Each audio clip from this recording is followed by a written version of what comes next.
Right. Okay, I'm going to go over a little bit of stuff from escaping from a quarter position. The first thing I'm going to do is talk about the four sort of basic positions in quarters. Two of the basic positions are really awful to be in, and then two are slightly less awful.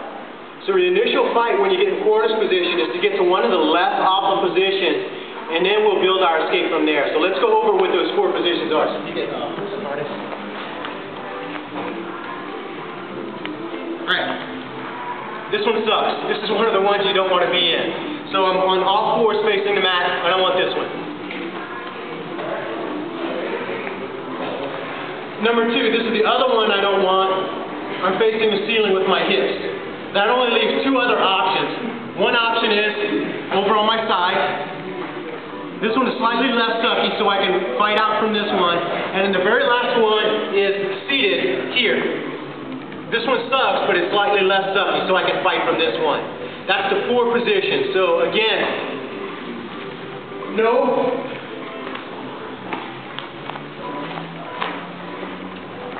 no, maybe, and maybe. That's where we're going to go from. So I'm going to work some stuff from being over on your side. And we'll start with some posture stuff here. So there's three different ways he can have his hands on my body. He can have double underhooks, he can have double overhooks, or he can have one under, one over. That's basically it. If he's got double underhooks, I can fall to either side. Doesn't matter. If he's got double overhooks, I can fall to either side. Doesn't matter.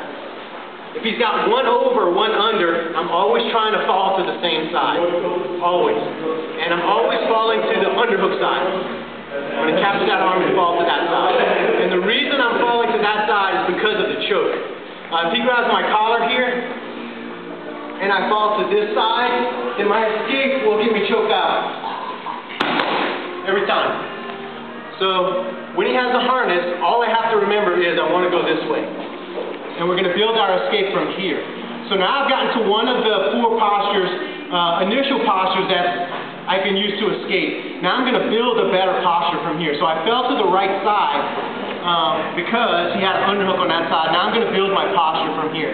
I've got an okay posture, but I want to build it and make it a better posture.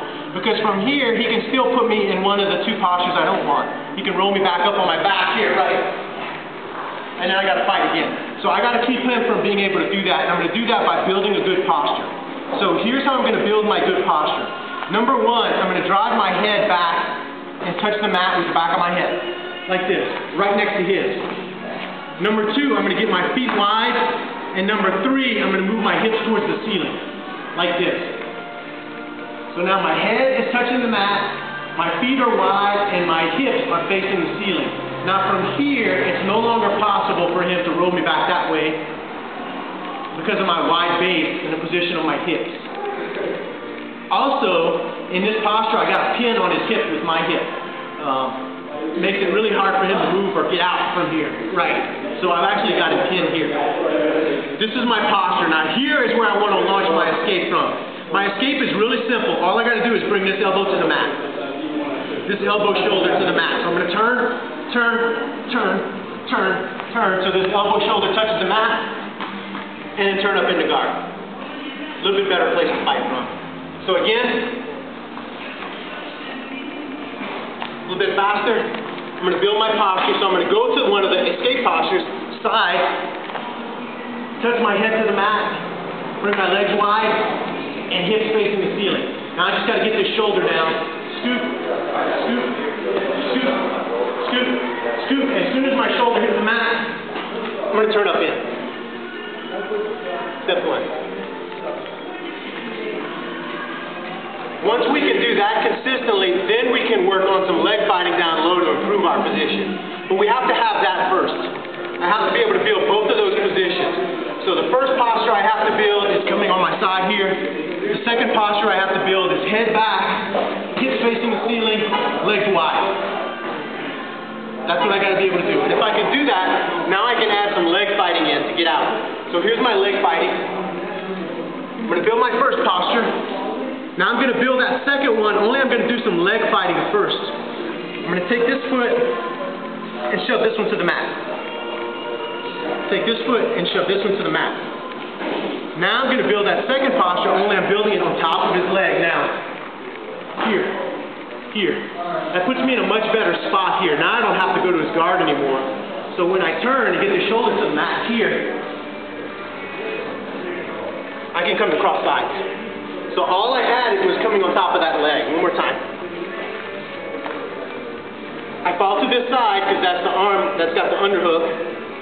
And I'm going to build my posture. Before I do, I'm going to do a little bit of leg fighting. I'm going to shove this one off, come on top of it. Now I'm going to build my posture. Head goes back, legs go wide, hips go to the ceiling like this. Now I'm going to do the same thing. I'm going to drive the shoulder down and scoot my hip off so I don't have to go into his guard anymore. Shoulder down.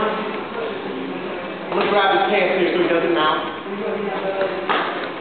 There you go. One more time. A little faster this time.